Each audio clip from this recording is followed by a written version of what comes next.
Seeing some people over there.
Welcome in, hand raised guys. Get started in just a second. Thanks to everybody that's here with us again for our earlier start time. I had a computer crash about 10 minutes ago, and a lot of the stuff that I had reset had to be reset again. I'm sending you this form link. Do you want it on your phone text message or computer text message? Which one do you want it to? Do you care? Computer. We'll get started in a minute. I'm just kind of hanging in. I'll remember to cut wherever we need to cut here. Game tonight, Lions and Packers on Amazon is the NFL game. That is a 2-point line for Detroit over Green Bay in that one. Yeah, I've got the Lions as one of my picks, so I feel pretty good about that. I think so. I think so. I still think the Lions are maybe the best of the B teams in the NFC. Yeah, I think that might be right. There feels like a very clear divide. I think you got 49ers and Eagles, and then you got everybody else in the NFC. Yeah, I had to change up the intro music grind because when I did the reset, the old intro music wouldn't play. Oh, would it not? So I had no idea what that was. I was like, screw it. That's not today's I'll fight this battle another day. You hear me okay? Me? Yeah. Are they not hearing you? Oh, I think there it is. I'd turned myself down.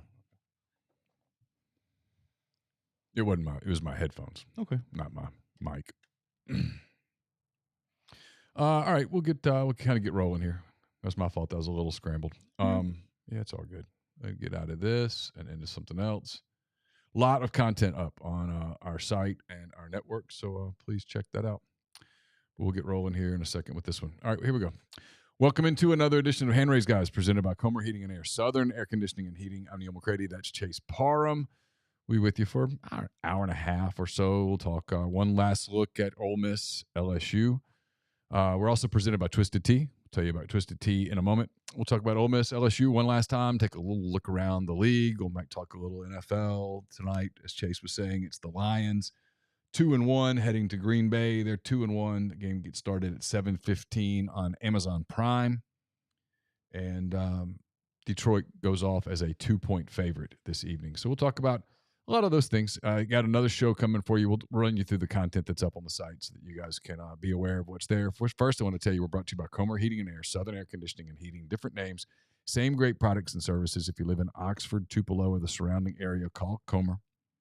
Batesville as well. Call Comer, 662-801-1777. If you live in Hernando, Memphis, DeSoto County, that area, get in touch with our friends at Southern, 662-429-4429. This will be one of the Friday Oxford Exxon podcast, the Oxford Exxon Highway 6 West in Oxford. If you're coming in for the LSU game this weekend, stop by. They can take care of you if you're looking for ribs. They got lunches, different plate lunches every day. You got a great place to stock your cooler. If you're heading out to the Grove on Saturday, take care of all of that. 34 degrees of sudsy goodness there at the Oxford Exxon Highway 6 West in Oxford. We are in the Clark Ford Studios. Clark Ford's in Amory, Mississippi, 662-257-1900. Call that number. Ask for Corey Clark. Tell Corey what Ford product you're looking for. He'll send you a quote within 15 minutes in business hours. It's right to the bottom line. There's no hassle. There's no haggle. You get your quote. The rest completely up to you. You can shop that quote around. You can do what I've done, what I recommend that you do, and that is hop into a Clark Ford today. Again, that number is 662-257-1900. We'll have guests that will join us over the course of, the day, the week, whenever. Week, month, year. Yeah. Yes, they would say them friends. It's the Campbell Clinic hotline. The Campbell Clinic is in Oxford now, 2608 South Lamar Boulevard, Suite 102, just across the street from the cottages at Hooper Hollow. The Campbell Clinic provides full-service orthopedic care, everything from sports medicine to foot and ankle surgery to spine and total joint care to pediatric orthopedics, physical therapy, and more. CampbellClinicOxford.com, 901-759-3111. Walk-ins always welcome at the Campbell Clinic, Monday through Friday, 7:30 a.m. until 4 p.m. Couple of, announcements that you guys might be interested in. I'm trying to find a couple of these. Well, first, I'll touch this one real quick. If you're coming in, make sure you visit our friends at the College Corner in Oxford. Brand new store. It's really nice. 4,000 square feet of the best Rebel gear. They'll get you in and out in no time. It's collegecornerstore.com, the one in Oxford, just off of Sisk Avenue in the Oxford Commons. And our friends at Dead Soxy are going to be in town this weekend. Of course, they sponsor our post-game show, which we'll have for you after Saturday's game. They're going to be the lobby of the Graduate Hotel on Friday until 5 p.m.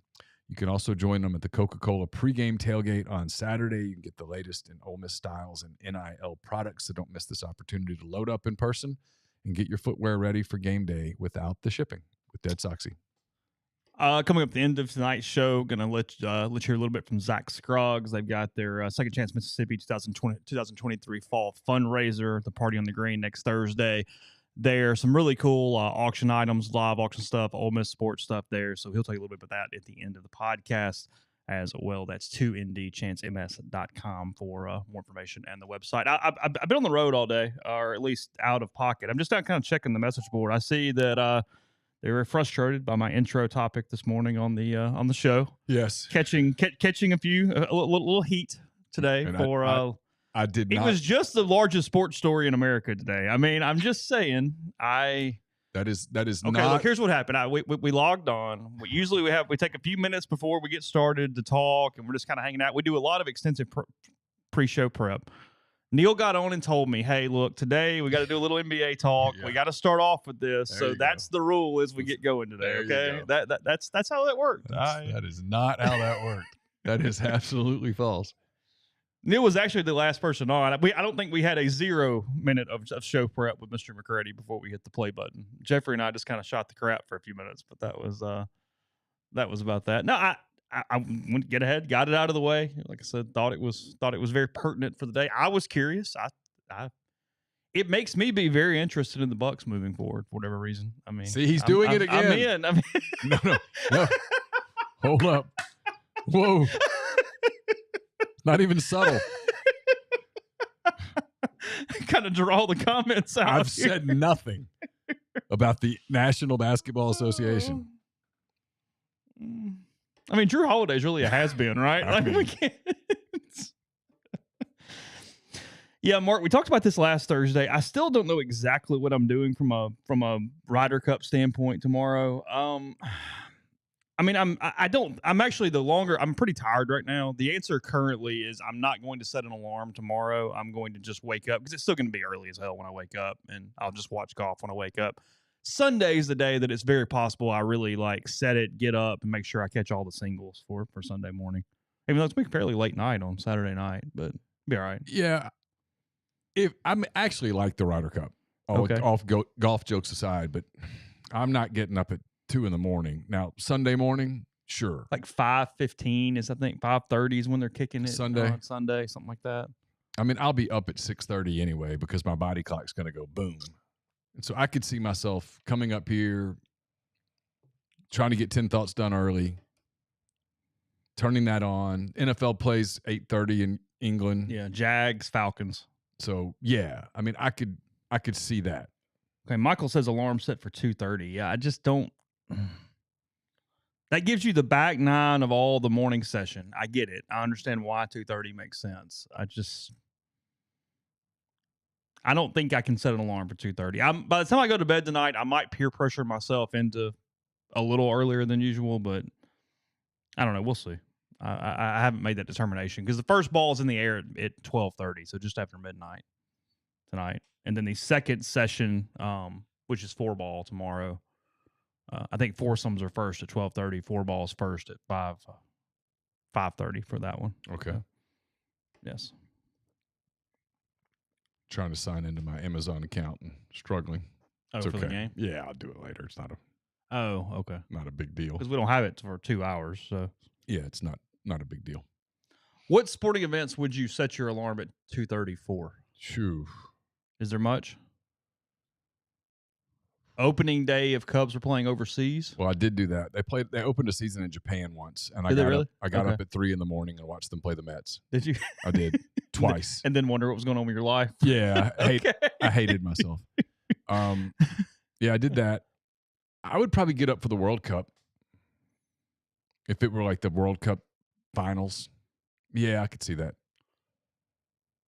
We've got one of our listeners that has been great about sending us things over the years. He did the the international Kit Kats, has done some different stuff. He's currently in the process for both of us sending Anthony Alford Korean Baseball League jerseys to us. Because Oh, Alford is playing for a Korean team currently. oh, how about that? Yeah. That's in the works. I mean, World Cup, if it's depends on the teams, but it depends on the I mean, I'm not anywhere near enough of a soccer fan to go, hey, first group stage going on between Brazil and Paraguay, I'm out. But I mean, if it's the right thing, U.S. is playing some knockout round thing. Yeah, probably. Yeah, it would take something like Because that. I think you need it has to be something the world is caring about. Like I got to be up because I've got FOMO. Like that's what it's got to be, not just simply McCall's. Yeah, agreed. Jackson said he woke up at 3:30 to watch Djokovic. Better be really engaged.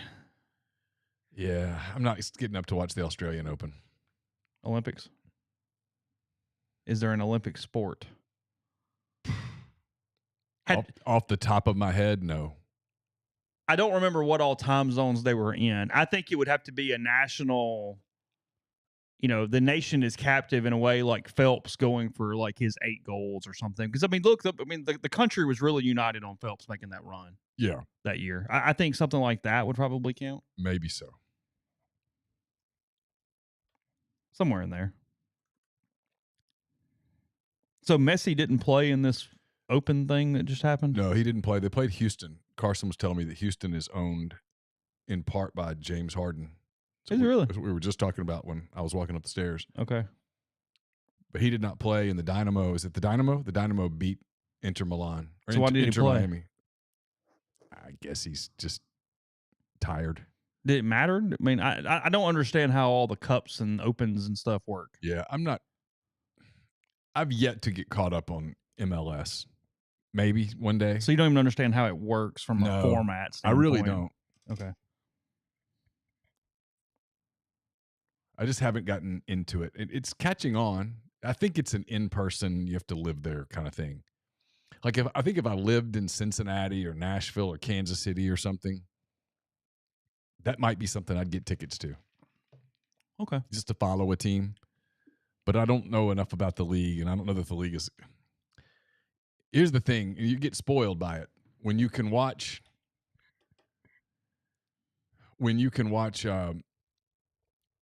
English Premier League or Bundesliga or whatnot. Yeah, sure. It's kind of hard to go watch MLS. Go jump and. Which is not really fair because I haven't given it a chance in a while. But man, when you can watch, like the other day, I watched Arsenal and Tottenham. It was really good soccer. I mean, it was really good. It's kind of hard to even give the other a shot. Like, hey, you want to watch FC Dallas against the New England Revolution? It's like, no, not really. And I don't know why. I should give it more of an opportunity than that. But I didn't. Let's play that game. Curious. All right. Ready? What game are we playing? The name of the teams and cities. Can you get them right? Okay, I'll try. All right. Atlanta. Atlanta United. Austin. FC Austin. Austin FC. We'll give you Okay. partial credit. Charlotte. I don't know. Charlotte SC. FC. Okay. Yeah. That's the only problem in this game is that you can take a guess and be. And I think this is an American mistake to do this. I think I'll get into that in a minute. Okay. Yeah, Chicago. Yeah, that's the Chicago Fire. I knew that one. I knew you had no idea about Austin or Charlotte. Cincinnati. It is FC Cincinnati. That is correct. Yeah. Colorado. The Rapids. I would have gotten that one too. Columbus. I would have gotten this one. This is Columbus SC, I think. Columbus Crew. Crew. Yes, Okay, good. I would have gotten that one. Okay. Washington, D.C. Oh, come on. You got this one. DC United. That's correct. Mm-hmm. I should know that. Carson wears a sweatshirt all the time. Does he really? Yeah. Dallas. It's FC Dallas. That's correct. Dynamo, Houston. Yeah. Kansas City. The Sporting KC. That's correct. Everybody knows it's the Galaxy in LA. Mm-hmm. There's also the Los Angeles Football Club. I did not know that. Yeah, I knew that. I did not know that. Inter Miami. We're all freaking aware of that at this aware of point. them. There's no doubt. Minnesota? The Minnesota. It's the Portland Timbers. It is the Portland Timbers. That's good. Minnesota is United. Okay. You know, Patrick interned for the Portland Timbers back in the day. Oh, is that right? Yeah. I think he did it for them and the Beavers, the baseball and the soccer out in Portland back in the day. Montreal. Oh, I've seen them play. Oh gosh, I saw them play in Chicago. CF Montreal. Oh, it's not a name. Okay. CF Montreal. Nashville. Nashville SC. That's correct. Minnesota. Oh no, sorry. New England Revolution. You already said that. New York. There's two. There's New York FC, and then there's something United, right? Red Bulls. That's New York Red Bulls. Oh, I should know that one. Orlando SC. Orlando City. That's it. Okay. Philadelphia. Oh, I've seen them play. That's United. Union. Philadelphia Union. Portland Close. Timbers. Yeah. Real Salt Lake. Mm-hmm. Did you know that? Okay. I did know that one. San Jose. Yeah, Montreal used to be the Impact. Did they really? Yeah. Okay. Well, they're not anymore. Or at least according to MLSsoccer.com.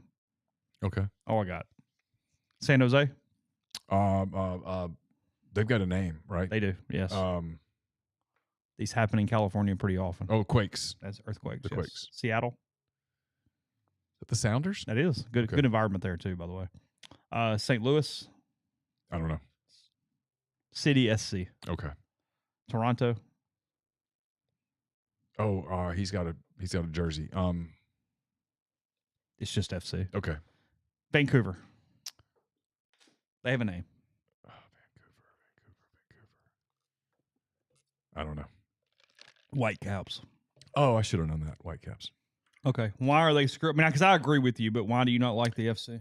Because we in America We like names. Yes. We name our teams. Yes. We name our college teams. We name our pro teams. We name our hockey teams. We name our baseball teams, our football teams, our basketball teams. We name our damn little league teams. We name our teams. Yes. When little kids play little league, they're the Pirates or the Reds or the Braves or the Tigers. They're not Oxford BB. Baseball Club, BC. Nope. No, they have a name. And when they go play travel ball, they're the Sluggers or the Killers or the Whoppers. They're not Briarwood Neighborhood Union. No, you copied Europe in a way you shouldn't have done. You should have Americanized it in that way, because if I'm the casual fan that I am and they said, hey, just pick a team and I'm not doing the geography thing, I would pick one with a name. I would. Like, I don't know why, just how I'm built because of where I'm from and everything else. Like, I might pick Nashville for just my geography because it's close. But if it's, hey, just go grab one nationally, no, I'm going to go, okay, who looks cool? What's a neat mascot? What's the jersey look like? Of course. That's what I do. Yeah. I mean, New England Revolution. Okay, that's kind of a neat logo. Good. Sounds good. And they're following them even with the corporate name on the front. And we don't really do that. We put the name NBA of the does team. it, though. Well, they put a patch. Well, that's true. Yeah, okay. Different. Like the Thunder's loves. Yeah, that's true. But it says Thunder. And Nashville wears a Renaissance bank. Yeah. I think jersey. They would do better to have Nashville be the Sounds. We'll just use the baseball team for the sake of it. And then put the patch on the chest. That's a good name. Jenner said her daughter's soccer team is the Shooting Stars. Oh, that's really good. That's a really good soccer team. I like that. The MLS should steal that. That's really good. There's nothing wrong with that at all. Mark says, how many of the 10 best athletes at Oxford High School play soccer? There's a couple that come to mind. And no, my son's not one of them. A lot of really good baseball players there. Mm-hmm. Yeah, it depends how you want to grade athleticism. There's one really good basketball player. Yeah. I mean, you'd have to kind of come up with a scale for. There's two soccer kids that come to mind that are absolutely in 1985 are playing football well. Yeah, one would be a starting wide receiver, and the other would be a really good DB / running back. Yeah, as Mark says, we name our live golf teams, for God's sake. Yeah, we name everything. He would tell you he's not one of the two best athletes. He's a lot more athletic than he used to be. He's more He's more tactical and skilled. What position would he play in football if it's 1992? He would have gotten in a weight room and gotten bigger. Probably would be a safety or a linebacker. Probably be an outside linebacker. Yeah. Slot receiver, tight end, something like that. Yeah, I agree with that. His mother would be a nervous wreck. I mean, she gets nervous with soccer. I'm always worried like an elbow to the mouth. Like there went all the dental work. Main story on ESPN.com tonight, 880 million, 0 playoff games, while the Mets, Yankees, and Padres are the big money disappointments. 880 million to all miss the postseason. So there's a real chance that the Major League Baseball playoffs will not feature the Yankees, the Red Sox, the Cardinals, the Cubs, the Angels, the Giants. Speaks to the health of the sport, the parity of the sport. Top 10 payrolls in Major League Baseball to date. Number 1, made for the season. Mets 1, out, obviously. Mets, by the way, emerging as one of 2 leading candidates for Shohei Ohtani. Oh, God.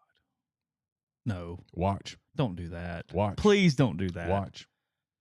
I can't find myself pulling for them at all. Like, they're not even fun to watch for me. And it's not even a Braves thing. Believe it or not, other than the Cardinals, and this is just a rivalry thing, he actually would be good in St. Louis. I'll give you that. Ugh. Yeah. You don't want to watch that 19 times. No, my God.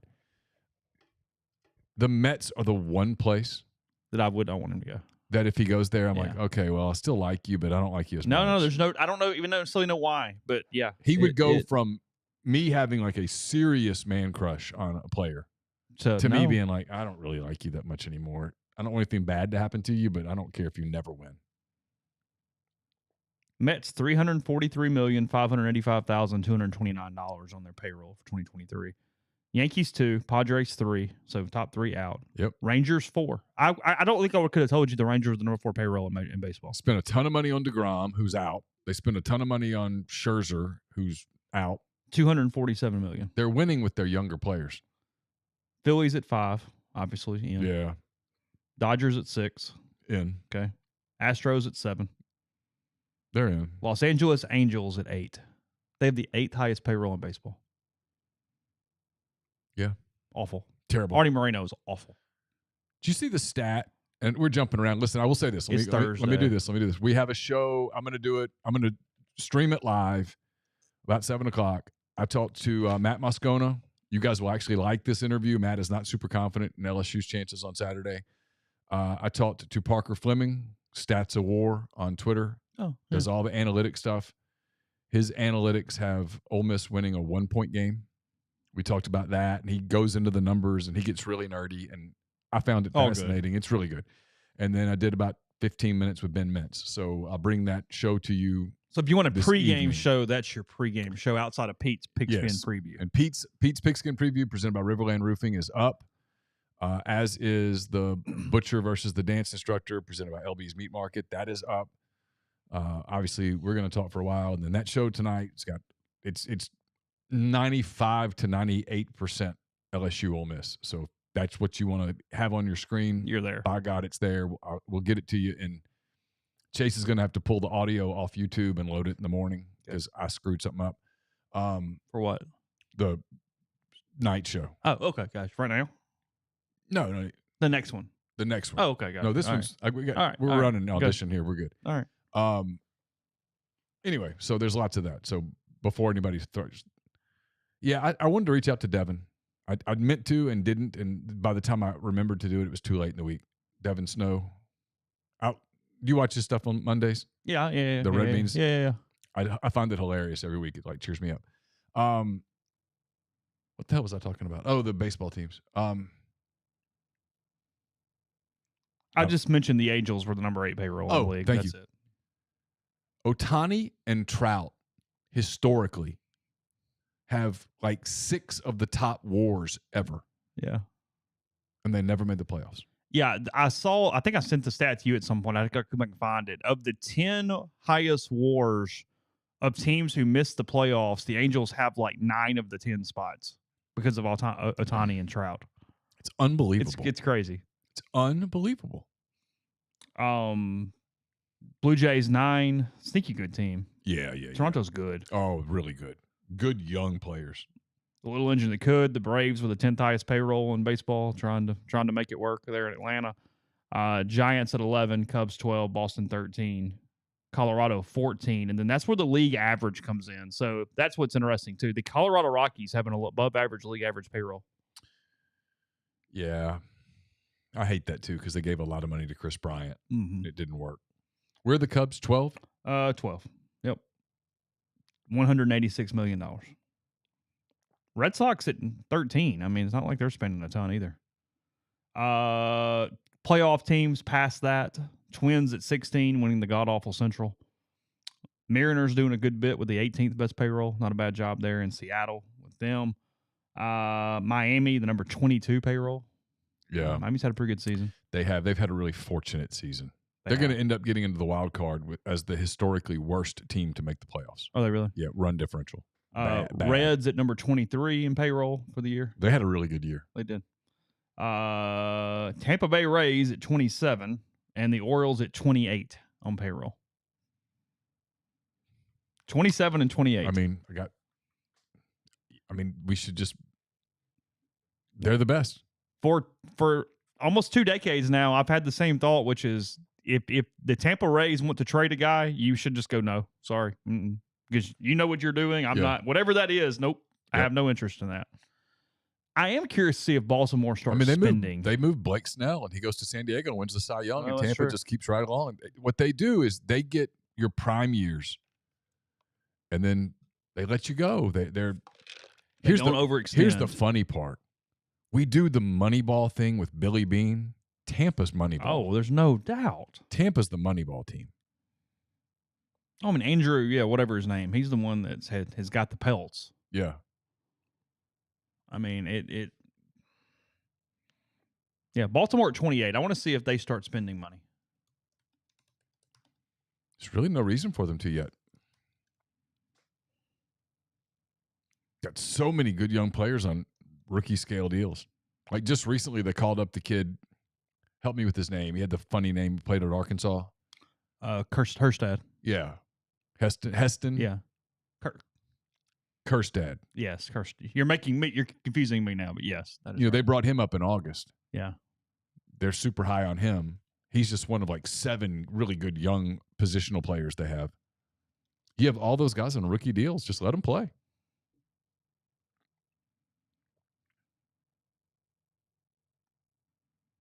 Andrew Friedman is who I was trying to think of. And he left Tampa to go to L.A. To the Dodgers now. And the new person just picked right up. Yeah. And not like the Dodgers have been chopped liver. They've been okay. Got a ring there. He was the GM of the Rays from 2004 to 2014. Has been with the Dodgers since 15. Yeah. Definitely more whatever than Billy Bean. Yeah. Bean's just got a good press agent. We've been through this. No, enough. I know. Yeah, But that wasn't. God, Freeman's only won one MLB Executive of the Year. Yeah. Who the hell are they giving it to every year? It's hard to win it as a Dodger because you just got money, too. Who gets it this year? The Orioles guy? Has to. See, I'd vote for Anthopoulos. Would you really? Mm-hmm. I mean, that's the eternal debate. But, I mean, he's got so many of those young stars locked up on these long-term deals. He locks up all those guys, loses Freddie Freeman, gets Matt Olson. Loses Dansby Swanson, gets Arcia, who kind of came back to earth as the season went on, but still. And just was able to – their system, everybody they bring up is good. Strong bullpen. 102 and 56 at this point. Yeah. They're good. They've gotten a ton out of Sean Murphy this season. Yeah, and that wasn't surprising. No. He was the one I was really hoping the Cubs would trade for him. And then I was really hoping the Cardinals wouldn't. No one was happier. When everybody was like, when the Cardinals signed Wilson Contreras, I got all these texts going, I bet you're pissed off. I was like, no, not at all. Thank God. It's the least of my concerns. I was afraid they'd get Murphy. Oh, good. I'm glad we're showing the Packers victory celebration from Sunday. It's exciting. Overcoming a 17-0 deficit in the fourth quarter. He did it against a backup quarterback, idiots. How old's the Saints kicker? Like 12?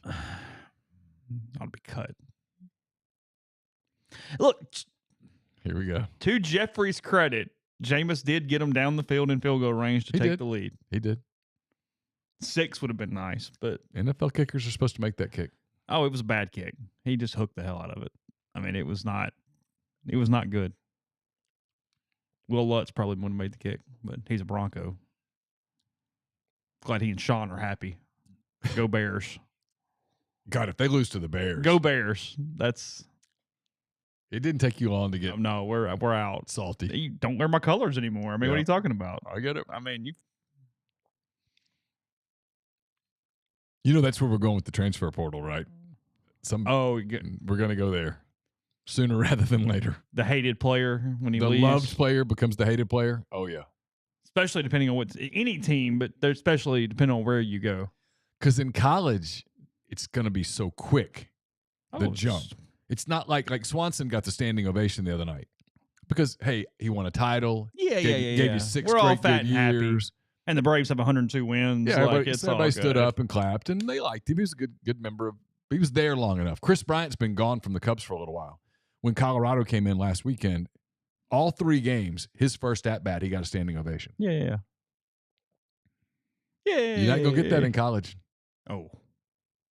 And Ole Miss hasn't had the one where it's been really incoming or outgoing that's like, wow, that was something.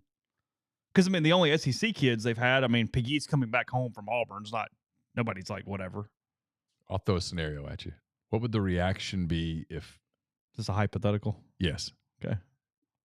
Coming off the championship if Hunter Elliott had gone to LSU. Well, I mean, Arkansas was the one that was. Yeah. I was going to try to keep it somewhat fictional. Whatever.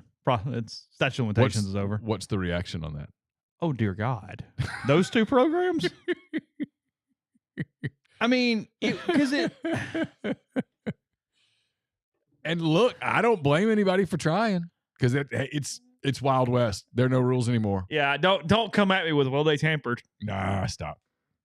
My reaction to the tampering thing. Someone so tampered, I'm like, shut up. I mean, in this last portal period when Ole Miss hadn't picked up anybody for the first couple weeks, I'm like, hey, where's the tampering, guys? Like, should have already had this done, right? Yeah, you should have been tampering. Yeah. It's my favorite thing on the internet, and I love you guys. Like, I really just crack up, but I appreciate your naivete. Honestly, I wish I had it. Like, I wish I could be the fan that just took everything at face value, but it's like, wow, like they finished their season yesterday, and I mean, Ole Miss must have got in there and made a really good impression quickly and got that done. You went, no. Yeah, in March. That ain't how that worked. My guy knew a guy who knew a guy, and suddenly it starts raveling a little bit. No, God, it would have been. Oh, Jesus. No, I mean. Oh. Well, because in that scenario too, like your social media, all the flames are fanned and they're going at. Oh God, no. I don't think the championship would have made that any more palatable whatsoever. No, at some point it's not going to be Tennyson and Pegues. It's going to be some dude that played for some team coming in, or either you losing one of your dudes going to LSU or Alabama or State or Arkansas or A&M or wherever. Cole Wood says, I'm gonna get to your super chat in a minute. Cole Wood says, I feel like if Chatney were to play against Ole Miss in the regionals, he'd cheer. But if it were Hunter Elliott playing for Arkansas, I'd be pissed. Yeah, like if Peyton came back in a regional this year with TCU, everyone's going to stand up. Yeah, that's different. Yeah. There's no doubt about that. Because that was mutual and blah, blah, blah. But that wasn't, hey, a rival came in and just bought him. No, Chatney would be very similar to the Major League stuff you're talking about. Yeah, he was there a long time. Yeah, he was there, gave everything he had. Everybody said, hey, it's his time. Won a title. Yeah, and he went home. Back to Texas for his final year. Yeah, no hard feelings for anybody. No, everybody's cheering for him. But, all right, Cole, thank you for the super chat. He says, can y'all share your thoughts on Ole Miss celebrating the 03 team as West champions? I missed Alabama's 22 banner in Bryant-Denny on Saturday. I think it's going to piss people off, aren't I? Denson's going to be like, don't say it. Don't say it. On one hand, I get it. They're making a very concerted effort to reestablish and to strengthen relationships with as many former players as they can, which is very smart on their part. It's the right thing to do. It's the appropriate thing to do. So on that hand, 100% get it. On the other hand, in fairness, to be honest, go ahead. Then I'll come in. You're opening yourself up. If it matters, and it might not matter, you might not care about what people say or write. You're opening yourself up for some jokes to be criticized when that was the 03 team. Had they won that game against LSU, would have gone to the championship.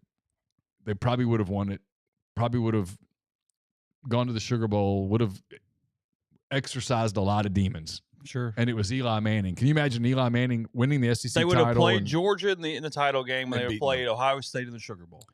Would have been an unbelievable ending to Eli Manning's storied career at Ole Miss. Yeah, sure. They didn't beat LSU. And now you're going to do this with LSU in the building. So you're going to let LSU you're going to let some – if you're covering LSU, it's going to be an easy little criticism. I don't know that matters to Ole Miss right now. Yeah. As I get to that question, TJ McCanson's at Alabama too. So, I mean, Ole Miss will play him 3 times this season. Yeah. Yeah, I think this is one of those deals where, there's no doubt the back half of that is true. I'm surprised a little bit it's this weekend where it is LSU. Now, that could have been scheduling. You get people here. You have to do it when you do it. I have no idea. I don't know. I have not asked Denson or Jessica or anything what went into these conversations. But, yeah, I am one of those deals, though, where you are worried about your own constituents. And I think that it was an opportunity to accelerate. I mean, I think the reasoning, and I haven't asked either one of them about this, but I think you were right on the first part of why. The why is it gave you a great weekend to accelerate a project that you've been going at from multiple angles for a long time. When you can get Patrick Willis back in town and Eli back in town and some of these big names, and they're all here and you can promote that, you just do it for your people and you go, hey, this is what it's about. This is who I'm concerned with. This is why we're doing this. People are going to cheer him. It's going to be good for the environment. They got stuff going on all weekend. They've got whatever. I think it just made sense for your own situation, no matter what any outside noise was or wasn't at that point. And you just probably assume and know that you're going to get made fun of a little bit. Who cares? Okay. Yeah. If it gets, I mean, if Ole Miss loses to LSU, what Scott Rabelais writes is not going to be what creates the week. That's literally what I was just thinking. I mean, it's they're going to take a shot because it plays to their readership and it's fine. Yeah, I mean it's all cool. I mean it's. I mean, I get it. They have, from all sides, are doing a hell of a job to get people back in and involved after a long time of honestly not doing it if it wasn't a certain group. Right. And it's they're getting some fruits of those labors at this point. They spend a lot of time ignoring some of the newer alumni. Alumni, yeah, alumni. Yeah, alumni. Sorry, we're overthinking that all of a sudden. Yes, alumni. Yeah, Ryan says don't say SEC West champs. Say something else. I get it. No, I agree. There have been changes in leadership, and they've done a really good job. Their argument would be, well, they sent us a trophy. When they did. And they did. Technically, they are the SEC West champions. I'm not telling you to be for it or against it. I'm saying 100%. The SEC rule book says that tiebreakers only count for the tiebreaker, that everybody gets the trophy and the banner and the whole deal. Yeah. Again, how you promote it is up to you. Yeah. But in the books, it is what it is. Houston Nutt has 3 SEC West titles. He hadn't been in Atlanta 3 times, but he has 3 SEC West titles. Yeah, it's true. Yeah, I do think I would probably I do wonder about that a little bit. I don't think I would get Glenn to say SEC West champs in the stadium. I wouldn't. I would avoid that term. Just honor the team. 2003. Your 2003. Best SEC record in school in sure. Best in sure. modern history or whatever. They went 7-1. Yeah. It's a very Ole Miss thing to do. You go 7-1 and don't go to Atlanta. And a lot of teams are going at 5-3 and lose to Memphis. Yeah. Well, okay. Yeah. And Texas Tech. Oh yeah. They were 2-2. 49-45 to Texas Tech and whatever the hell to Memphis. I covered that LSU game. That's as loud as I've ever heard Walt Hemingway. Travis Johnson's pick 6 on the first play. Yep. Loud as I've ever heard it. Yeah, that was a 2-week meat grinder because that was the week after the Obamanu Auburn game. Mm-hmm. Auburn over there and then back in Oxford for LSU. Yep. Yeah, that Auburn game was crazy. That was kind of your good luck, bad luck thing working out. He drops a touchdown pass and your Grozo award-winning kicker misses a kick.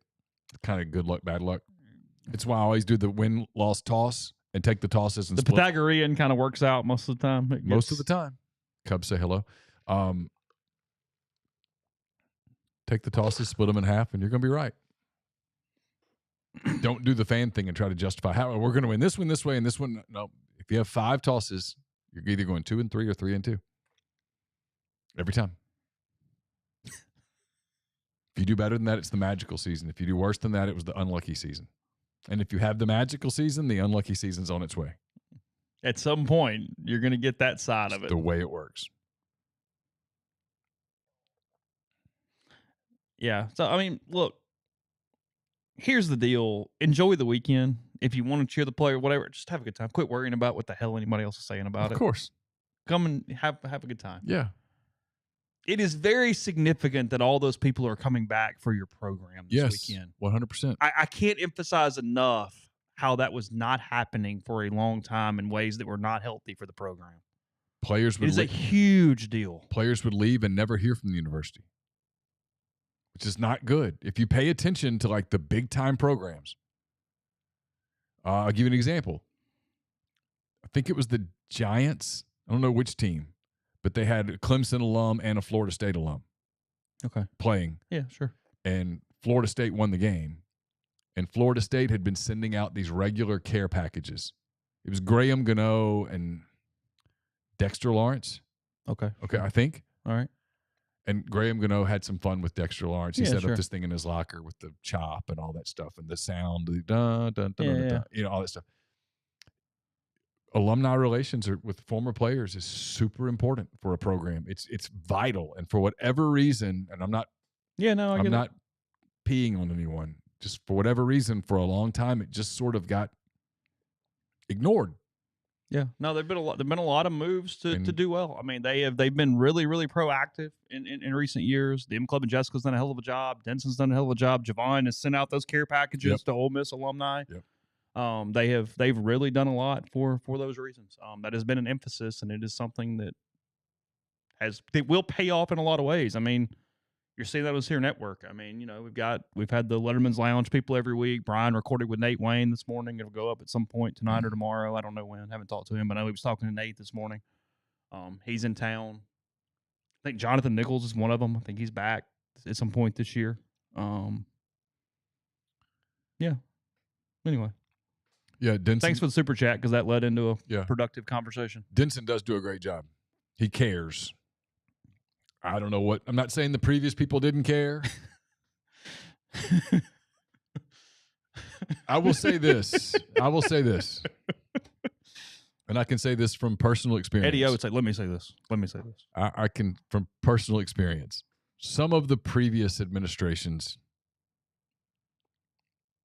spoke with really forked tongues and were pretty nasty at times. And I don't think completely understood dynamics and whatnot. Some dynamics. And they burned a lot of bridges in the process. And the current people appear to be the opposite of that. So you should be thankful. Yeah. No, I mean, they've done a ton to get the word out. And I mean, we're saying that completely separate from any corporate partnership stuff. It is just accurate and true. I mean, it's absolutely. not, I mean, not gonna lie about it. Yeah, right. I mean, yes, we have partnerships with the M Club and the and OMAF, but that's not the purpose of this conversation. But they have fixed some things. Yes, 100%. I mean, it's like Alabama used to do the game ball thing with the former players, and they still do. I have no idea. I haven't been to Tuscaloosa in a while. But Jay Robertson asked, feel like a big crowd around Oxford this weekend? I don't know. I haven't left my house today. I have not been back in town yet because I was out of town all day, but I've been told that it was already getting swamped this afternoon. Oh, really? Yeah, I have not personally experienced it You can let me know when you go to lunch on the square tomorrow and see how busy it is and see what that looks like around noon. But Can you imagine noon tomorrow be at zoo? I mean, everybody knows this, but seriously, if you're coming into town, don't even try to do South Lamar from like 10:45 to 1:15. You will just be stuck on South Lamar. Like, do any alternate route. I'm not going to tell you the routes because then you're going to clog my route, but find other routes into. Yeah, I won't even try to go over there. I have kind of a regular Friday lunch thing that it will take some deal to get there tomorrow. So we'll see. Where's your lunch? What time? Yeah. But I mean, I just think people would love to come say hello and see you.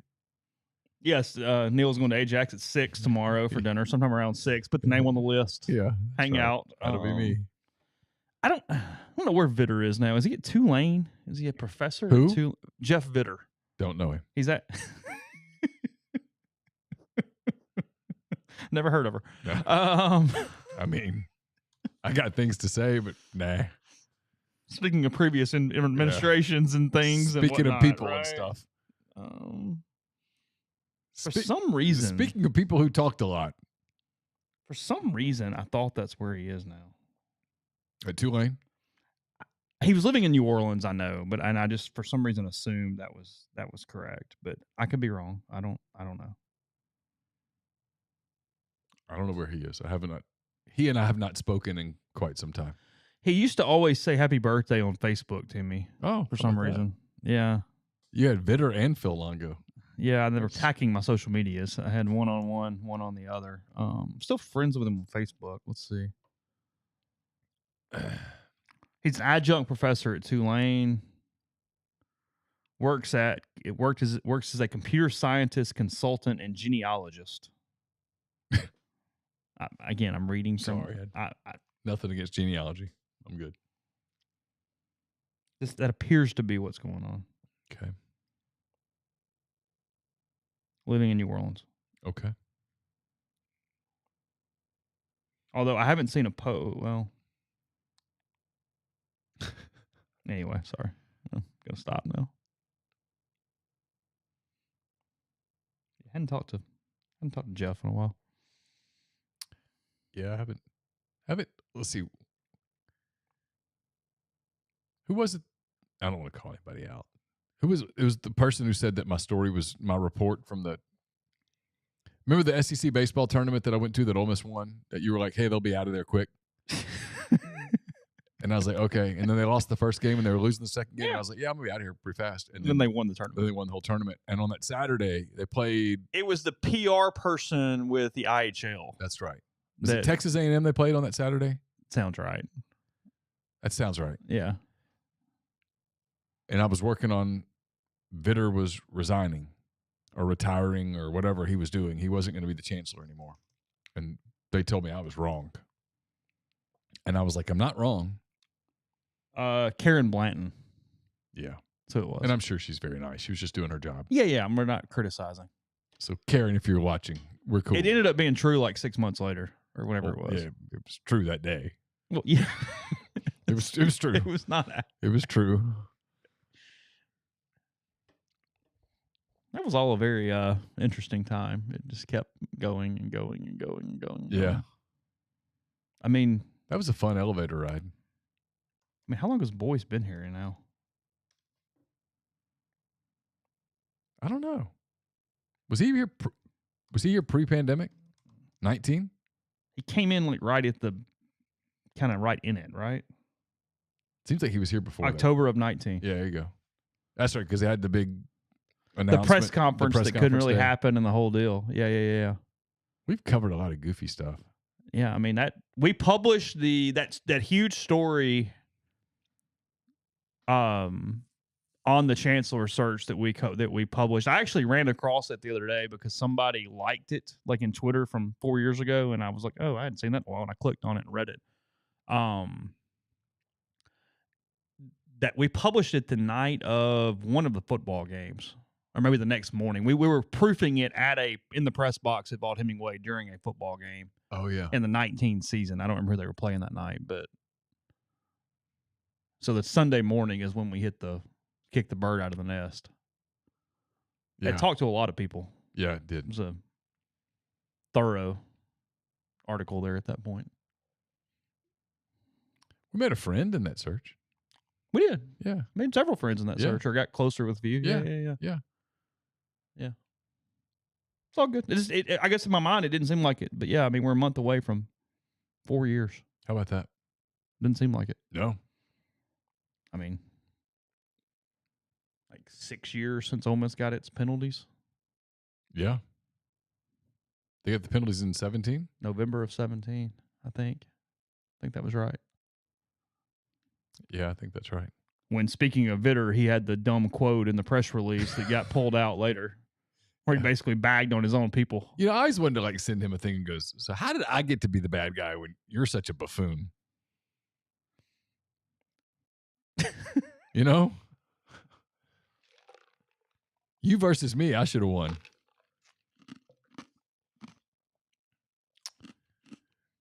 Do I think the Cubs will finally win this one? Meaning tonight's game? I don't know. I don't even know who's pitching.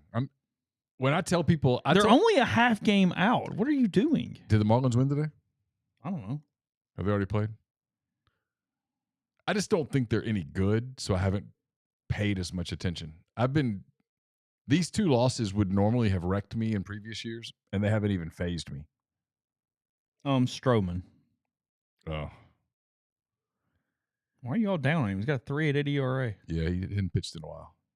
A.J. Shawver for the Braves. Who the hell's that?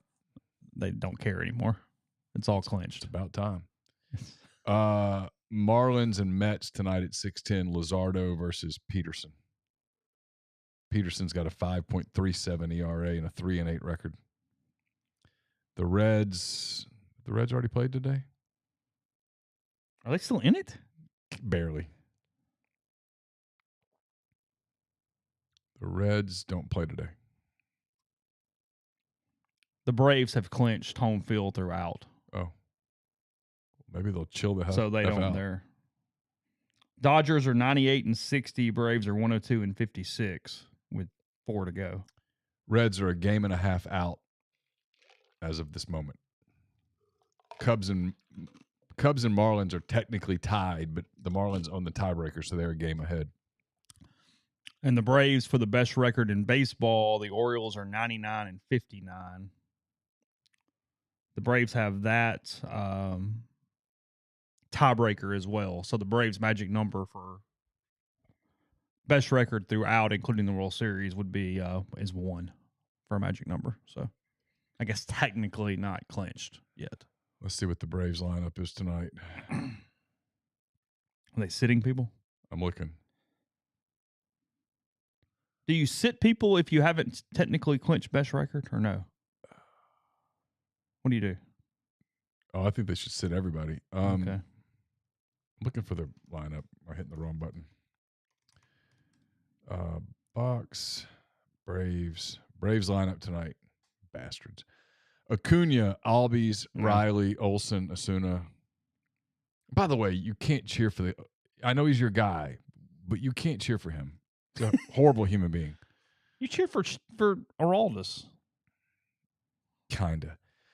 Rosario, Travis d'Arnaud, Michael Harris II, and Orlando Arcia. So, no, they're playing their regular lineup. Did you have an issue with stopping the game to get the bag last night? No. Yeah.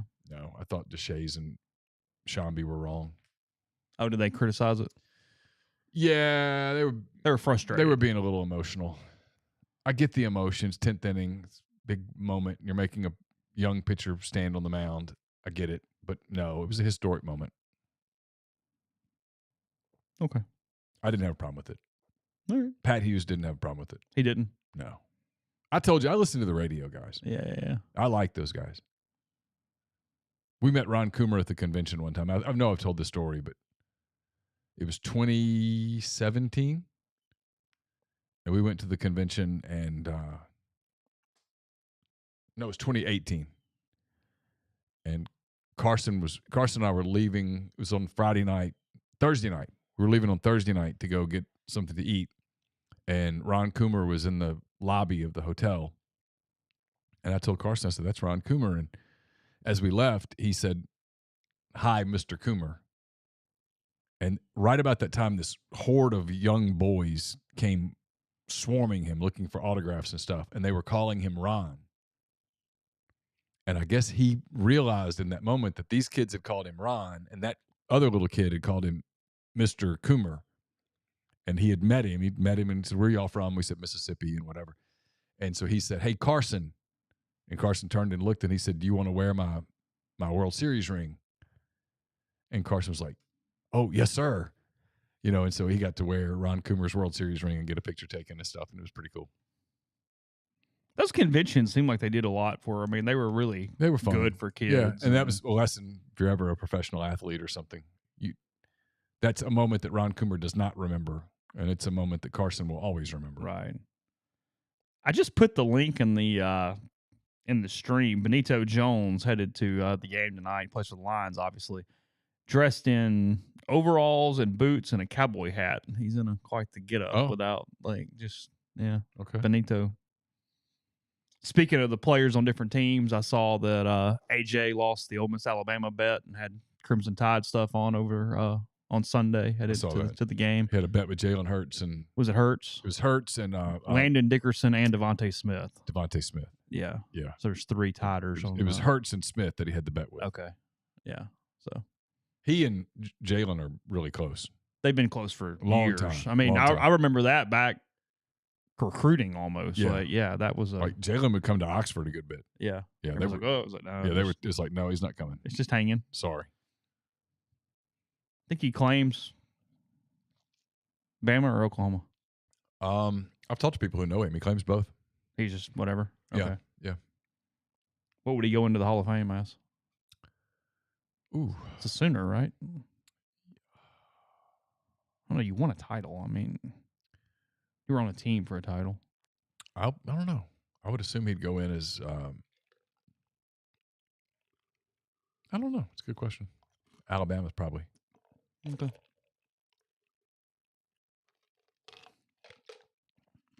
Yeah, Jalen was at AJ's draft day party. Yeah, they're tight. I mean, they had a thing on the sideline the other day, and I was like, someone was like, "That's a big deal." Like, no, it's not. That's just a wide receiver pissed off he's not getting the ball. That's it. Yeah. They'll go to dinner tonight. They'll be all right. They will be fine.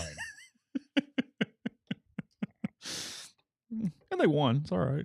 Yeah, it was just AJ being a wide receiver. Yeah. They're all like they're that. all that way. All the good ones. I'm always open. Yeah. Throw me the football. Yeah. And if I'm not open, I'll figure it out. Still throw me the football. And if I'm not, I should have been open. So throw it anyway. I'll figure it out.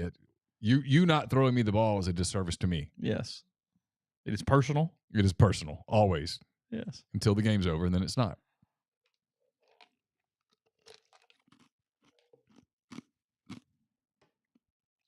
I think Middle Tennessee is our college game tonight. So, nah. Yeah, Middle Tennessee, Western Kentucky. Is that right? Yeah, I picked Western Kentucky in my picks. Why? Are they good? Yeah, they're good. I read a little something about them. Well, Middle's middle. Middle's middle. Western's Western. Okay.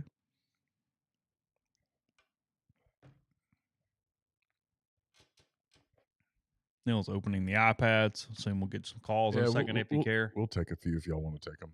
People bitch about calls, and then they bitch if we don't take calls. It's a no-win.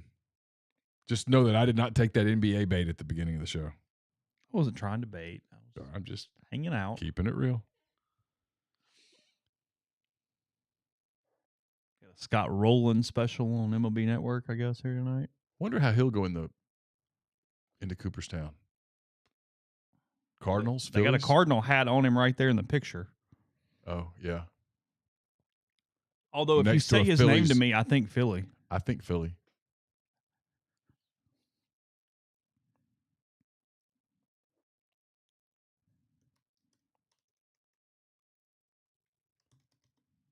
I'm trying to remember where this is.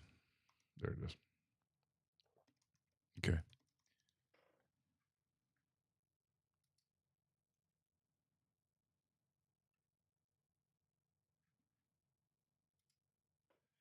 All right, we'll open up the phones for a little while. If you guys want to call, you can. 662-426-1464. Hang with you for about half an hour or so, and then we'll reset and get ready for an extra edition of the Oxford Exxon podcast. Again, it's And again, plenty more coming. There's like lots of stuff. Yeah, lots of stuff. Matt Moscona, Parker Fleming, and Ben Mintz tonight. I wish Guerrero had gone in as an expo. Oh yeah, what he went? Angel. Mm-hmm. Yeah, I was actually just looking at some of the teams and players and what they did. Nolan Ryan went as a Ranger. What did Maddox go in as? Both? I don't know. Cub and Brave? Or just a Brave? I'm looking.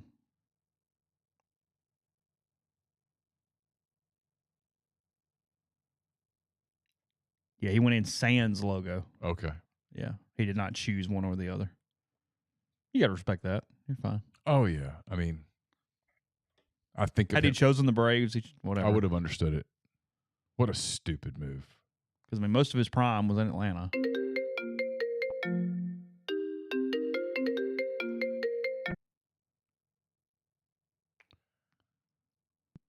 Hey, who do we have? Hey, caller. Hello, this is Rodney. Hey, Rodney. Neal. Last week I called in about the Bama game. I was a little bit I don't know how to say this word, pessimistic. But I'm feeling the opposite on this game against LSU Saturday, so I'm not going to pick them to get beat bad Saturday. But I'm picking the upset. I don't know why, because I'm scared of that defensive line for LSU, but I just like us being at home, and I'm hoping Kiffin can get a game plan up for them Saturday. And I was wanting to mention something, Neal, if you got time. Sure. Yeah, I was talking about the 03 team and the LSU game. I was at that game, and me too. That's the loudest I've ever heard that stadium. But when Travis Johnson, when he intercepted that ball, I've never heard it louder. And then I was also at the Auburn game. I was down there at that end zone where Obamanu dropped that ball. I'll never forget that. I'll never forget that fellow's name. It was awesome. That was a good year. Who was the other wide receiver that had a weird name? Devin Aromashadu. That's right. Yeah, I covered both those guys. Yeah. That's a keyboard. I don't remember that other guy's name. Devin Aromashadu. But I'll never forget Obamanu. Yeah, Ben Obamanu was from Selma, Alabama. Devin Aromashadu was from Florida. Really? Yeah. I spelled those names so many times that you got those. I had it mastered after a while. But Obamanu the next year, he had a really good year in the 04 season. He was a good player. So he had a good pro career. He played for Seattle for a while, I believe. I think Devin played in the league too. I didn't even know that. Yeah, I think they both went pro. That Auburn team, was it 2000? Oh, they was tough. 4 was the 2004. Year. They had the big year. Yeah, that was a really talented team. Obamanu was a valedictorian. They got missed out of a chance to play for that title. That wasn't right. No, they should have played for the title in 04. Yeah, Ben was. I'm sure I hope Ben's still around. Was a really nice person, and if I recall correctly, he really handled that really well. He just owned it. He dropped a ball. Happens. Yeah. I mean, I felt bad for the fella, but I was glad, he dropped it. Oh, sure. But I felt bad for the young man. It was a hell of a game. That was a fun night that night.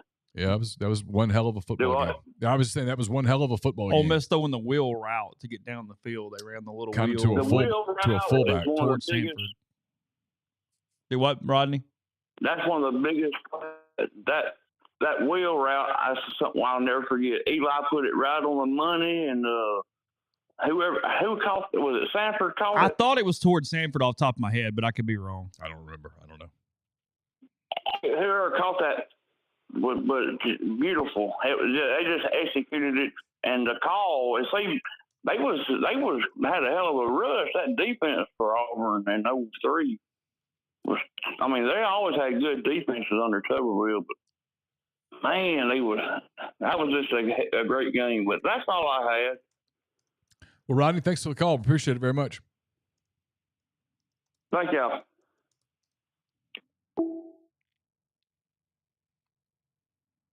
That was a really talented Auburn team. You saw it the next year. Obamano ended up going to law school at Alabama. Did he? So he might be an attorney now. Yeah. I'm not surprised. Served on some leadership committees at Alabama in law school. Yeah, really smart guy. That's what he ended up doing. Yeah. Had 2 or 3, though, really, really good years.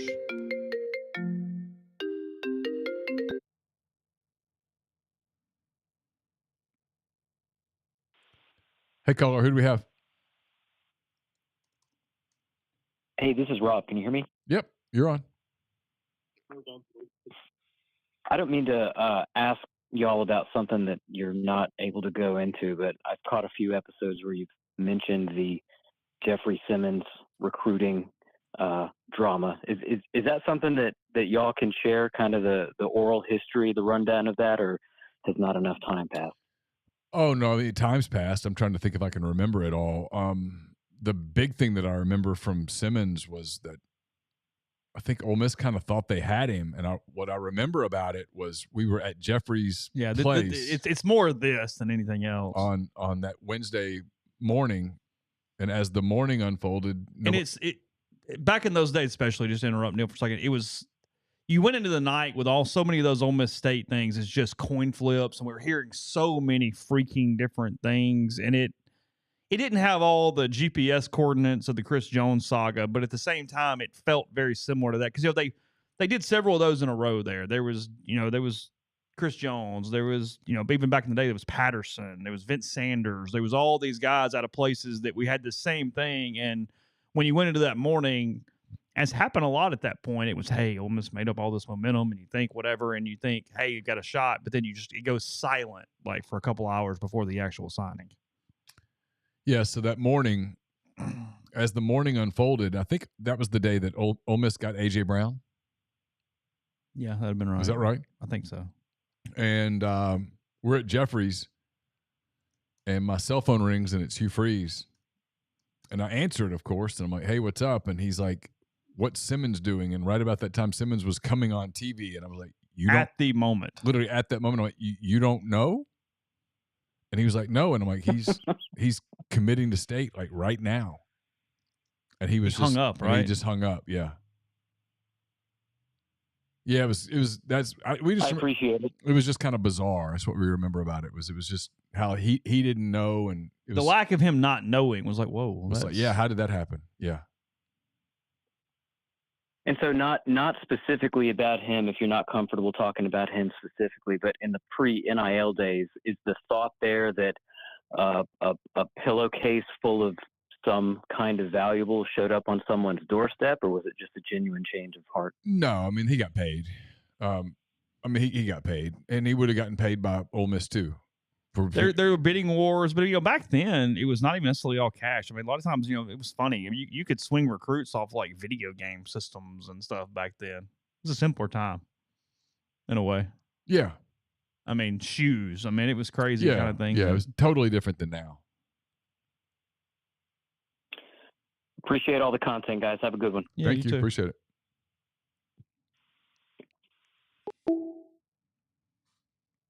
Mark Stoops would be really interesting at Mississippi State. Oh, yeah. He's not going to Mississippi State. No. He's above that pay grade. Yeah. Not leaving. I don't know that he's leaving Kentucky for anywhere that can't win a national title. I'm trying to think of like his perfect fit school.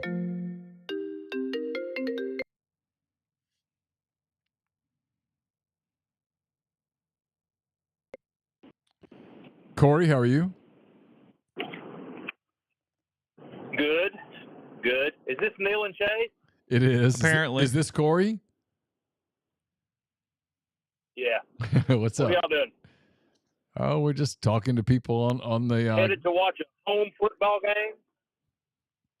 Do what? Headed to watch a home Amory game at Tupelo Stadium. Oh, right. Oh, yeah. Who are they playing tonight? Can you hear me? Yeah. Who they playing? You're good.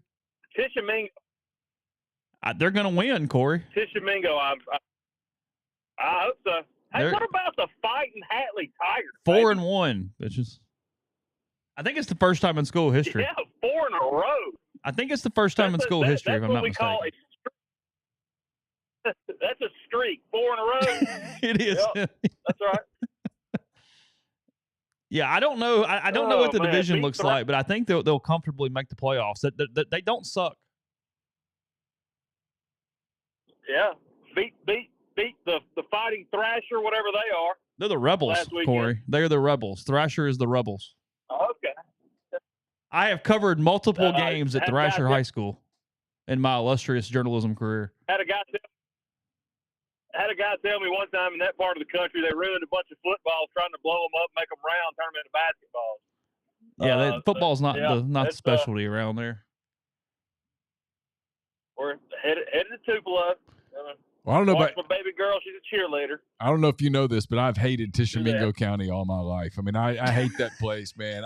I hope you guys destroy them because I hate them so much. I hate Tishomingo. Thank you very much. You're welcome. What's everybody calling talking about? Let's see. We've had one person call about Jeffrey Simmons. We had another person call about the LSU. We've been doing some memory lane on the 03 team. Where were you the night that Obamanu dropped the football? I was at my buddy Jake Lemon's house. He used to live behind what was the Greek restaurant over by it was over by the Rebel Beer Barn, just off campus. There you remember the drive-through beer store? Yeah. Right behind that there was I don't even know if they're still there. There was some condos. He had a place. That's where I was for that. The 03 LSU game, I was so mad. I left the stadium. We had a whole Grove tent set up, and I was so mad. I just walked to my apartment, and I lived on like the other side of the square. I got on what used to be railroad tracks. Now it's a road, and I just kind of meandered. But I just left my cooler and everything in the Grove. I just couldn't go back. Couldn't do it. Were you recovered by the time they played State the next week? I don't remember. I want to say that the next week was Jackie Sherrill's last football game he coached. I think we beat them 31-0. That is correct. And it was raining. And the Ole Miss section sang happy birthday. Because like Sherrill's birthday was like right around there.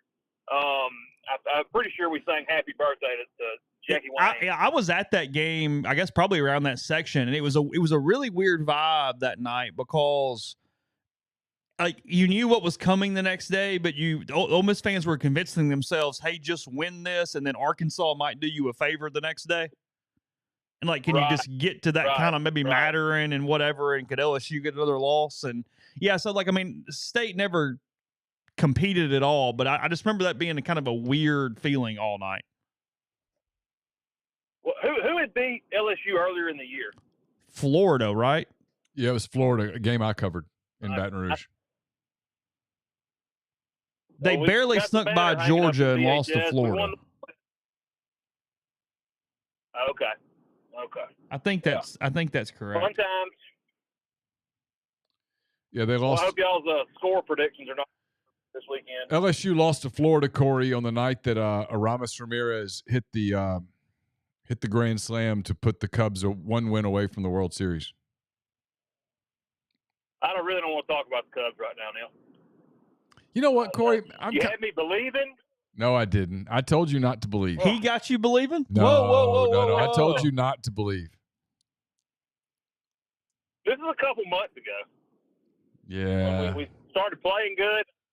I was just like, I was checked out. I was all the way done, and now I'm having to spend brain cells on this, and so maybe we can. Well, I looked at the standings today. We're tied with the Marlins, but didn't you say they have the tiebreaker? Yeah, Marlins on the tiebreaker. Okay, so even though the MLB website has the Cubs listed above the Marlins, that's an alphabetical order thing. Yeah, that is false. I don't know who the Marlins play this weekend. That's the proof that they're playing somebody bad. Do they go to tonight. they play the Mets tonight? Yes. And then they play let's see. Cubs go to the Brewers this weekend. Marlins go to Pittsburgh to play the Pirates, which actually might be a mixed blessing because the Pirates have played really well down the stretch. Yeah. Not get my hopes up. You're not doing it to me again. Not happening. No, I'm not. Mine aren't up either, bud. Y'all have a good night. You Hey, too, Corey. real quick, Corey, are the Panthers going undefeated in the regular season, or is Fulton the only loss if they lose that one? Is that it? I don't know. They're going this is that what's that property? The transitive property. Yeah. So Nettleton beat Fulton. I think I'm doing this right. Nettleton beat Fulton. Caledonia beat Nettleton, and we beat Caledonia. Okay. So yeah, we've got a pretty good little quarterback that is about 5'7". He's a Moranto, and he's committed to play baseball for Southern Miss, but he's a pretty good athlete. They're pretty good. Okay. Yeah. No. IHS is not as good as I thought they were. Never mind. They're 2-3. I think y'all are about to run it and go unbeaten in the regular season. They say all roads lead to Ripley, Mississippi. I don't know anything what that means, but they say Ripley's got a really good team. Houston, Mississippi's got a really good team, and I think that Houston is the brother of the head coach at Amory. Oh. Okay. Well, I do remember Ripley being a problem back in the day with a streak, Corey. So I mean, that's 10-1, didn't make the playoffs. Yeah, no, I recall that quite well. I remember where I was that night. Rico McDonald or Rico McDaniel was the running back for Ripley. Yeah. Defensive lineman committed to Auburn. Neal probably named him if what was his name? Kendrick Simmons. No, not Kendrick Simmons. What was the defensive lineman? Was it Simmons? Is he from Ripley? He was an offensive lineman. Where is he from? Ripley, I think. So he just played D-line that night to stop y'all, Corey. They I know the girl that homecoming was the next week, and there was this T-shirt design, and it was like 38-0, and it was like on a bomb with a fuse lit, and the T-shirt had already been done. And Monday morning, Coach Hall walks into the speech class and looks her dead in the eye and says, "Thanks a lot." Gave her the thumbs up, turned around and left. Cried for days. The girl that had designed the T-shirt before we lost Ripley and the streak ended. Yeah. Ugh. I'm glad I brought memory lane to you. I brought up losing a 38-game win streak in high school and then the Ole Miss LSU game. I apologize. You were just trying to go to a Panthers game against Tisch County. I was nowhere near the field the night that we lost to them. I was a 5'8" sophomore. Yeah. I hear you. All right. Well, y'all have a good night. All right, get it done. See you, buddy. Yeah, Kendall Simmons is his name. Kendall Simmons. Kendall Simmons. He was on some of the first Auburn teams I covered, I think. Really? Yeah. Yeah, it was one of the reasons it changed to 4 teams in the playoffs in Mississippi back then. But yeah, Amory, Ripley, and Shannon all went 10-1. And Amory, coming off back-to-back 15-0 state titles, missed the playoffs at 10-1. Is that Tom Glavine? Oh, you missed him. I wasn't looking. Yeah. Romero was the quarterback of the Shannon team that went 10-1. Gotcha. I think they won the state title. Pretty sure. I think so. I seems like there's your 3A Mississippi history book for you there. Yeah, I know they did. Romero and them won. Would Mark Stoops fit well at Michigan or Michigan State? Nah, Michigan. Yeah, sure, he'd take that, but I don't think he'd go Mississippi State. Earlier, we had a super chat from Jim Bryan Logan. He says, any smoke with Clemson and Florida State leaving the ACC next year? Yes. Yes, lots of smoke. Next year, though? Soon. Okay. Look, I won't do the whole thing. It always stood to reason that someone inside or someone's inside those places would look at the numbers and go, this is not acceptable. We have to leave. And here we are. Yeah. I mean, it just made common sense. People go, well, what about the contract? I'd say, well, what about the contract? It doesn't matter. You can't sit there and go, okay, well, we're going to make $40 million less a year than South Carolina and Florida and Tennessee. No, they weren't going to do that. They just weren't. They were going to figure out a way and get out, and it's basically what's happening. They're going to leave. I mean, and they appear. I mean, it feels like a eureka moment this week where they found something in that grant of rights and went, "Whoa, huh?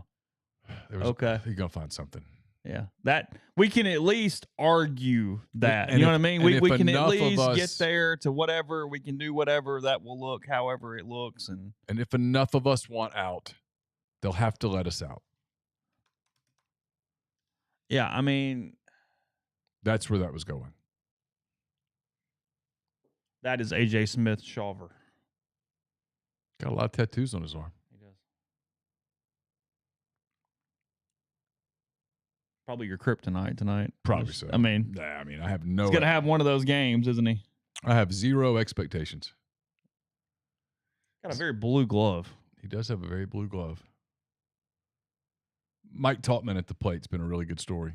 Chicago kid, 32 years old, had just a breakout season. Made some big plays, couple of highlight reels. Kind of a cool story. They all throw 97, don't they? I It's mean, just unbelievable. every damn one of them throws It's unbelievable. 97. So I don't know how major league hitters hit.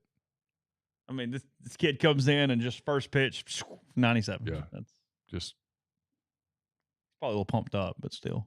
but I mean, 97 people go, he's got good stuff. Not elite stuff because he's 97. Elite stuff's 99, 100. It's unbelievable. The guys that just pound the zone throwing 100 miles an hour.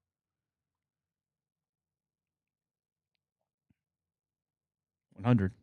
Yeah, there you go. Never mind. It went 100. Mm-hmm. Oh, was Vince Sanders at Corinth at one point? I didn't know that. Oh, I don't know. Where's Vince now? I don't know. Good guy. I like Vince. Yeah, I like Vince too. Always good dude. He has the underrated catch in that win over Bama that everybody talks about Walton and touchdown and whatever, but Vince Yeah. grabbing it around his ankles and Yeah. Scored on it, running right? Yeah. Very underrated play in that. He appears to be at Northeast Community College, Oh, okay. best I can tell. That is what the internet tells me. He played it in Neshoba Central, He did, yeah. No, Noxubee County. Knoxville County. Noxubee County. He and Pat Patterson. That's right. I talked to those guys a bunch. That's back in the day when recruits talked. Oh, I mean, Pat committing that day was a huge deal. Yeah. I mean, that was one of those wow things. Didn't I drive over there for that? Did you? I think so. It's a pretty good wide receiver tandem on a high school team. It was. You get a lot done with Patterson and Sanders. Things are just so different now. Recruiting is just so different now. People just don't get it. The only kids that really talk are the younger kids. And I just don't know that the masses really want to read that in this market, in this era. You really want to read a sophomore? No, it has a lack of relevance that's hard to explain. And this is not a criticism. It's not. And other sites have quotas and mandates and stuff that we fortunately don't have. But damn, those stories are just forced.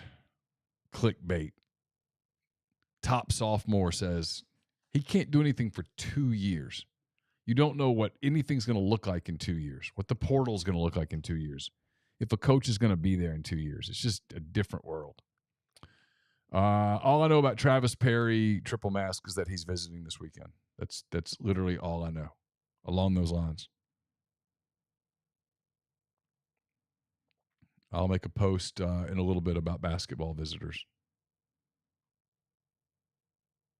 He's on an official visit this weekend. He's one of 2 official visitors. There are 3 unofficial visitors.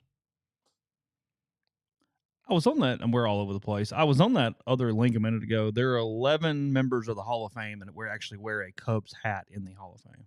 Oh, There's 11. But it points out that Maddox, as well as they had logoless hats when they played. So there's no Cubs hat on Three Finger Brown, Johnny Evers, or Joe Tinker. I would think both Evers and Tinker would have identified as Cubs. Correct. Now, Frank Chance does have a Cubs hat on. Okay. He was inducted into the Hall of Fame in 1946. Oh, wow. Ernie Banks, Frank Chance, Kiki Kohler, Gabby Hartnett, Billy Herman, Ferguson Jenkins, Ryan Sandberg, Ron Santo, Lee Smith, Billy Williams, Hack Wilson. What's up, Grind? Hello. Hey, man. How are you? Yo, what's up, man? What's up, you guys? Oh, man, I'm hanging in there. I see you guys, got another show going. Life's been, I ain't gonna say been kind of crazy, but I mean, the day started off pretty cool. I was actually having a conversation with my mom, led me to a question that I wanted to ask you guys, because me and her were just having just a jog down memory lane, I guess you could say, and I wanted to ask you guys, when you were younger, what was like the worst you guys ever got in trouble for? The worst thing I ever got in trouble for? Ooh. I'll be honest. I had never really gotten in much trouble. Honest truth, I haven't. When I was a little kid, I stole a piece of caramel from a grocery store, and my mom made me go back to the grocery store and deliver it to them. Now but for a kid, that's a tough one. And I never stole another thing. Yeah, I was not a troublemaker. In high school and stuff, I was really clean cut. Pretty basic stuff. I mean, getting caught drinking in high school, lying. I mean, the normal stuff, but I don't know that I have one off the top of my head. It's like, wow, you really did that or whatever. But I mean, there's a couple of times that I remember, but had a few and come in, and it was not pleasant. One the next morning, I actually stayed somewhere and minded my own business, and one of the parents told on me, called my mother and was like, "Hey, don't worry, he's sauced, but he's here for the night." So, caught that one. Yeah, I never did all that in high school. I just didn't do it. Now, why are the Braves? What about you, Grind? Why are the Braves challenging a play? Just let it be. Come on. What about you, Grind? What'd you get in trouble for? We lose you? He's still here. Says he is. Maybe we lost him.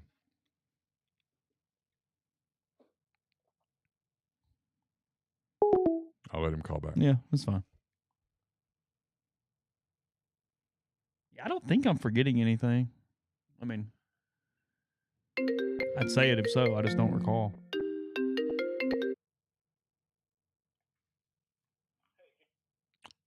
You're back. Guys hear me now? Yeah, you're back now. We lost you. Sorry. Okay, you guys can. Yeah. Okay, you guys can hear me now? Yeah. What was the trouble thing that you did? What'd you get in trouble for? Man, like I said, you guys are gonna make me sound bad because it's a bunch of little it's not. I'm not gonna say bad, but like just little funny stuff. Like, the worst thing I did was I think I was like in 4th or 5th grade, and I didn't start this, man. But after school care, I would always go to after school care because my mom, would have picked me up around about 4:30 or 5 or whatnot. And after school care, which is crazy, I had one of my best friends was actually a white kid named Neal, but he actually spelled his name with an I, which is crazy. Yeah, that's the wrong way to spell it.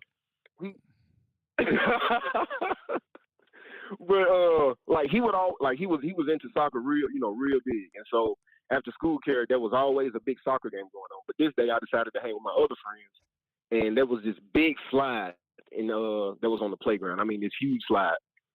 And so for whatever reason, man, dude's about to go slide down, and I see my friend, as soon as the dude's about to slide down, he pants the dude. And so he slides down in his drawers. So he slides down with his drawers and his pants around his ankles, and everybody's laughing but not. And so, everybody's finding it funny. And so obviously as we're starting to slide down and whatnot, everybody watching, like, man, okay, trying to make sure everything's safe. And of course, man, it would be me when I go, bro. When I try to join in on the fun, man. The kid in front of me, for whatever reason, I didn't even know it, but he's got this tight belt on. He don't have the belt with the loops. He's got that leather belt that you can make it as tight as you want to. I did not know. Like I said, he had that on. So as he goes to slide, I pants the dude, and man, not only do his pants fall down, he's booted naked, and he slides down the slide. And unfortunately, before he goes, there's this little girl, and she starts screaming. And now everybody's looking over here. He's lying down butt naked. So I'm trying to get down. I'm looking like a firefighter getting down the ladder, trying to join Neal in the soccer game. I'm like, bro, what you doing? What you doing? I'm like, whose team are you on? Like, who on our team? And next thing I know, I look over there where the slide's at, and everybody's pointing towards me. I'm like, God dang. And so I go over there. She's like, did you do this? Did you do this? And I was like, I said, yeah. And because everybody had already said it was me. And boy, man, that was the worst thing ever because my dad had whooped my ass. He picked me up from after school, kept whooping my ass. And then I had to go play a Little League baseball game. And I'm out here in right field. And my dad called my mom, obviously, while I was playing the game. And my mom, she pulls up to the fence. She don't even ask me she don't even ask me anything or nothing. I'm just over here in right field. She say, I'm going to whoop your ass too after the game. I said, "Oh my goodness, this is the worst decision ever." Yeah, that's when you just want to go. You want to go just take your beating right there. You don't want to wait. You don't want to wait until after the game. You just want to get it over with. Yeah, exactly. Dude, that was the worst day ever, man, for real. Did you get now, like I said, I feel like a real deviant child, man. I mean, yeah, the waiting thing is almost like, the grandparents would always want you to go pick out your own switch to get whipped with. Mm-hmm. Hey, you got to go get it yourself and come bring the weapon to me. And now I will say, to get this thing on sports, Chase, you've been killing me, man. You have just been killing. Like, what? I don't think you've known what you've been doing, but you've just been throwing arrows and daggers my way, bro. My goodness. Every time you talk about Colorado, I mean, they could win like 7, 6, 8 games maybe. Now you're throwing a shot at my Denver Broncos. Auburn already sucks. This is a tough season for me, man. Why are you liking all the Colorado teams? Denver Broncos fan. Why? I do not like Colorado. Oh, sorry. I made $150 bet with my brother on Colorado 5.5 wins, and I got the under. Oh, so that's right. I remember that. Yeah. Air. I'm like, bro. I mean, and then my brother and everybody has been like, they've been horrible in the group chat. Because this whole week leading up to the Oregon game, they was like, you already know I'm on Colorado plus 21. I'm on Colorado. Dion might do it. And then, my brother just been like, man, you might as well pay me now. Because, I live in Mobile and he live in Birmingham. He's like, you might, I know you thinking about coming home to Thanksgiving, but you might as well go ahead and send that money now. So this week, I need L's to come. I don't need you talking about 6 or 7 wins because that means I lose this bet. So why a Broncos guy? Were you like Terrell Davis back in the day? Well, I have family in Denver, and I went to a family reunion out there when I was like 8 or 9. So, I fell in love with them. Then, we got paid man in the GOAT. So, it was all fun. Okay, but I got you. Yeah. Russell sucks, dude. Russell sucks. So, this week, man, from a bettor's perspective, this, in my opinion, like I say, from a guy that just bets on games and looks for trends and coaches and whatnot, this is a big week for Kiffin. Big week. Because from the line, everything about the line, from a bettor's perspective, me just putting 100 or whatever on Lane Kiffin as a head coach, you got to win this game, bro. Because covering the line basically means you win the game or you lose on some heartbreaker. Oh yeah, like, yeah. You may lose on a game-winning field goal or something or whatnot, but more than likely, because the money line, they're not giving you nothing for Ole Miss winning the game. They're giving you $15. So go win this game, bro. Like just from a bettor's perspective, because I think it's a huge game for Lane. It's a huge game for their program, but it's a really big game for him. I'm not doing the hot seat stuff, none of that. I'm just saying this is a big game. No. It's a big game for Lane Kiffin. Big game. Big game. It is. Because if he doesn't win it, it is. If he doesn't win it Sunday, Monday, whenever they reconvene, he's got a real challenge on his hands. And you've got to take a bunch of guys who haven't been here very long, who came because of the portal, and you've got to tell them, hey, listen, there's still a lot to play for. And in their minds, they're going to be thinking, we're not going to Atlanta. We can't win the West. We're not going to the playoff. What is there to play for? And that's going to be a real challenge for him. As opposed to if he beats LSU, he can talk them into, hey, guys, we blew an opportunity at Alabama. someone's going to get Alabama. Maybe it's going to be, maybe it'll be LSU. Maybe it'll be Texas A&M. Maybe it'll be Auburn. Maybe it'll be whoever, whatever. Someone will get them. Maybe two people will get them. We can control our own destiny still. He can kind of talk them into that, even though it won't be technically true. But if they lose Saturday, all of that stuff's out, and it's going to be a real challenge. If me and you are right on Arkansas, because me and you both gonna dip on that Arkansas money line. Because I usually don't bet that game, but I'm gonna take the Arkansas money line this year. And if me and you are right, it's gonna be an interesting week. It's gonna be an interesting week. Now, what do y'all think about with Hugh Freeze, man? This is gonna be my last thing. I'm gonna let y'all go because that's a loaded question right there. What be more specific? Yeah, can you be more specific? I can tell y'all what the problem is. I can tell y'all what the problem is. Because I know you guys have been kind of, if you and JG were still doing G-Pits, you would understand the problem. You would understand the problem. Y'all would understand the problem. Now, are they still in the honeymoon phase over there with you, or have they gotten past it yet? They would have if they would have predicted 6 wins during the off season instead of predicting 8 or 9. They can't help themselves. Yeah. That's it's the problem with that beat. It's a bunch of fans, and it's a bunch of people who are afraid that it's a bunch of people who are afraid that if they predict something negative that they'll lose all their members and stuff, and so they become big. They blow the sunshine up, and I told somebody the other day, I was watching Hugh's press conference, and he got asked about Kirby Smart, and the question was, basically, hey, Kirby won a championship in year 2, and Hugh's like, no, he didn't, and he's like, oh yeah, he did, and Hugh was like, are you sure about that? And someone looked it up, and he's like, yeah, that's right, and he's like, I don't know that that's right, but I mean, if they did, that's incredible. And I'm like, hey, buddy, welcome to Auburn. Here's the deal. I always talk about perception and reality, and whatever the local perception is, might as well be the damned reality. And the local perception around Auburn by the people who cover Auburn is that it should be a national championship contention program virtually every year. Now, is that reality? I don't think so. I don't think so. But it's what they think, and and that's the standard he's judged by. See, I knew things were wrong when after the Cal game, JG's doing his post game show. Because after the Cal game, I'm like, look, man, I predicted 5-6 wins. So after I stayed up late, I drunk a little bit, and we got an interception to end the game. I'm like, okay, let's go. What y'all talking about? Then everybody's like, I'm walking to the parties, everybody down. I'm like, huh? They're like, man, that was horrible. That was.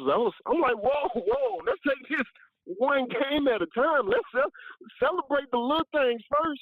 That's when I knew everything was off. Like, I did a nice little super chat trying to, talk about the team. I was like, hey, defense, I think we got something with the defense. And, everybody just wanted to talk about what you ain't got instead of talking about what you do got. That's when you lead to the sad stuff. So hopefully, and see, that's the thing, man. Vegas done made this number so close. This number shouldn't be this close, in my opinion, man. I agree with you. And so now you got some fans thinking he should cover this number. And then you got LSU coming up. And I don't know what the hell the Broncos going to do. Just pray for me, y'all. I'm going to continue listening to the show, man. I'm going to continue listening to the show. Thanks, Grind. All right, man. It's the part of the Auburn deal that I don't think Hugh's going to handle very well. Well, and I mean, I'm even thinking of this weekend. I mean, I'm so down on Georgia's offense that I'm almost trying to talk myself into Auburn finding a way into that game. Yeah, not close. Yeah, but just maybe. I just don't see it. I think he's in for a real shock when he finds out that the expectations there are different and the patience is unrelenting. Different. Yes, very unrelenting. Yeah. Matt Olson. 2-run home run. Hey, who do we have? Hey, it's Dan in Jackson. Hey, Dan, what's up? Hey, guys, how are y'all? Good.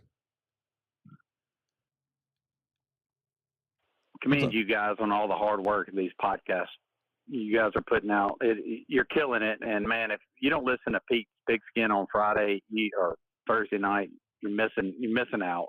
Even though it could be depressing last week and this week, but facts are facts. He sets you up.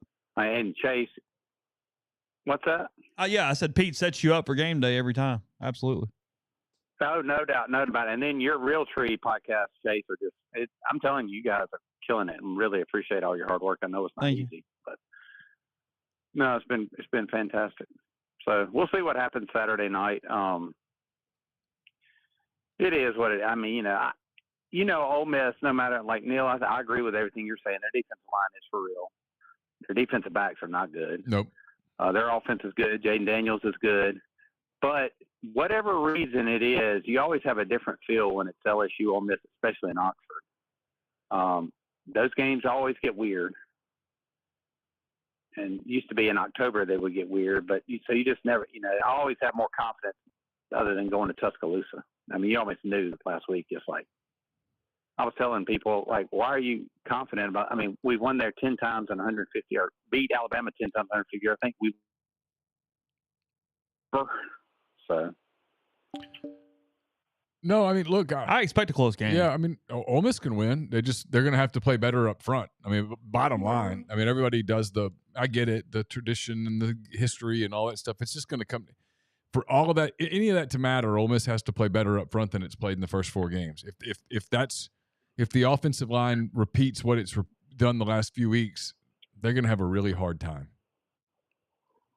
Oh, I agree. And I still don't understand why the transfers are playing over Williams and the kid from Columbus. I don't know. I don't get that. I don't. That just doesn't make a whole lot of sense to me. And then I also agree with you guys too. Where are the receivers? I mean, where's Braylon Brown? Where are? I mean, are they that? If they're that bad, should have cut them in spring. I don't know. I'm done with they were great in the fall. That doesn't add up. Yeah, this doesn't make sense. They don't play a lot of people, especially offensively. They just never have, and not under Kiffin. And I think once you sort of get into his doghouse or into his outside of his circle of trust, to steal one from Houston Nutt, it's hard to get back in. Yeah, I agree. I mean, look, he's an odd bird, but he's good for Ole Miss. I mean, a lot of people, that say, you lose this weekend, you'll hear other people say, making $9 million a year. What publicity he's given Ole Miss weekly is way more than, it's worth the pay, I think. I mean, who do you go get? So I just think we have to ride it out and see where it goes. And then I do think this. I think he thought he was leaving, and now all of a sudden Steve Golding comes in. He seems like he might be setting roots in Oxford, and you see the high school recruiting pick up. So I think there's something to that. Yeah, I do too. I mean, he'll never admit that, nor should he. But no, But yeah, I think it's fairly obvious that he didn't arrive thinking he'd be here 4 or 5 years. Agree. Yeah, and so and some of that's caught up with him on the roster. I agree. No, I think this year it's coming home to roost a little bit, but it is what it is. You get a couple guys healthy, and it's never. So have y'all heard anything about Trey Harris? If he's 50%, or you got anything on that, Franklin? Not really. I mean, I think Franklin played 60 snaps, so he's probably going to be good to go. Prescorn, it's going to be a minute before he's back in playing shape. And look, if Harris had surgery 2 weeks ago, I just think to expect a lot is probably flawed. But go back to that. Franklin played how do you play 60 snaps and only catch one ball? I don't. That's the question we kind of had. Yeah, there wasn't much there. Just no separation, and a lot of trust with Watkins and Wade compared to anybody else when Harris isn't out there. Well, and I get that, but don't you think you try to isolate him a little bit or something? I mean, once or twice. I don't even remember him trying to throw the ball to him more than once. Again, here's the other part. I mean, people do this deal, transitive property. He caught 80-something passes at UTSA. That does not mean he's going to catch that many passes in the SEC. It's a different deal going up against North Texas than it is Alabama. Not all these guys there's no doubt about not all the guys who move up a level, it doesn't always translate. Well, I think he had multiple catches against Texas, though, touchdowns too. So I know that's one game, but they can at least. I didn't even see him go to him more than his one catch. It's not like he dropped another one or. they overthrew him. I don't remember that. Maybe they did. He had 3 targets. 3 targets. Okay, so Yeah. 3 targets out of 60. Yeah, I mean, 1 catch, 3 targets, Okay. 60 snaps. Did he have drop? Does it say drops or anything, or just No drop that I'm Overthrow. noticing. yeah? Okay, Yeah, no drops. it doesn't make a whole lot of sense. Yeah. Okay. Well, anyway, we'll see how it goes, guys.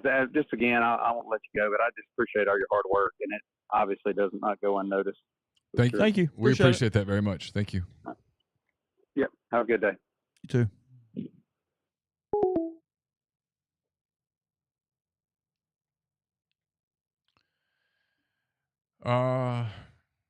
Yeah. You want to shut it there? We'll get to the other show. Yeah, that's good. We'll wrap this one up. Appreciate everybody for calling. Appreciate the calls. It was fun. Good calls tonight. I'll be back up here in just a few minutes. We'll have an extra edition of the Oxford Exxon podcast. I'll have Matt Moscona, Parker Fleming, Ben Mintz will all join. We'll put this up in podcast form either late tonight or early tomorrow. Have it for you if you're making the drive up from wherever to catch Ole Miss and LSU, 5 o'clock on Saturday. We'll have a post-game show brought to you by Dead Soxy Saturday night as well. So thanks to everybody for calling. Appreciate all the kind words and the chats and everything like that. We'll be back in just a little bit, and then we'll have obviously a full week of shows next week on the Oxford Exxon podcast and MPW Digital. For Chase, I'm Neal. Take care.